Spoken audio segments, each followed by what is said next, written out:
बुलेटिनની શરૂઆત સૌથી મહત્વપૂર્ણ સમાચારોની સાથે આજે દેશભરમાં સૌ કોઈની નજર છે બિહાર પર, કારણ કે બિહારમાં આજે ચિત્ર સ્પષ્ટ થઈ રહ્યું છે। જે રીતે એક બાદ એક અપડેટ સામે આવી રહી છે, રૂઝાન સામે આવી રહ્યા છે। બિહાર વિધાનસભા ચૂંટણીમાં જંગી મતદાન બાદ હવે સૌ કોઈની નજર આજના પરિણામ પર ટકેલી છે અને જેના માટે મતગણતરીની શરૂઆત પણ સવારે 8 વાગ્યાથી થઈ ચૂકી છે। બિહારમાં એનડીએની સરકાર બનશે કે પછી મહાગઠબંધનની સરકાર, તે ચિત્ર પણ આજે સ્પષ્ટ થઈ જશે। તમામ 243 બેઠકોના પરિણામો આવવાની શરૂઆત થઈ ચૂકી છે। ચૂંટણી પંચે મુક્ત અને ન્યાયી મતદાન સુનિશ્ચિત કરવા માટે કડક સૂચનાઓ પણ આપી દીધી છે અને આ કડક સુરક્ષા વ્યવસ્થા વચ્ચે મતગણતરીની પ્રક્રિયા પણ ચાલી રહી છે। વિધાનસભાની ચૂંટણી માટે 6 અને 11 નવેમ્બરના રોજ રેકોર્ડ બ્રેક મતદાન આ વખતે થયું છે। હવે બધાની નજર ચૂંટણીના આજના પરિણામો પર ટકેલી છે।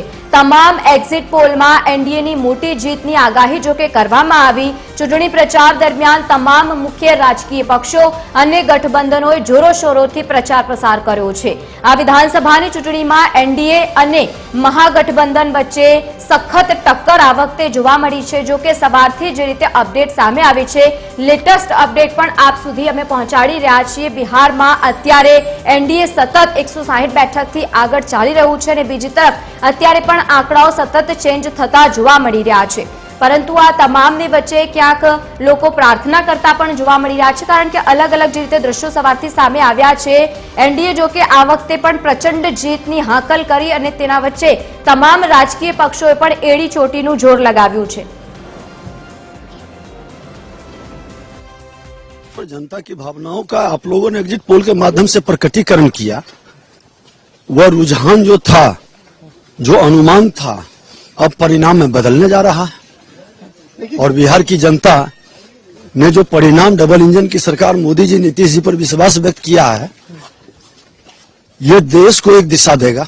दोनों नेता प्रतिपक्ष के संवैधानिक पद पर बैठे हैं, लेकिन संविधान का ज्ञान नहीं, संवैधानिक संस्था का सम्मान नहीं।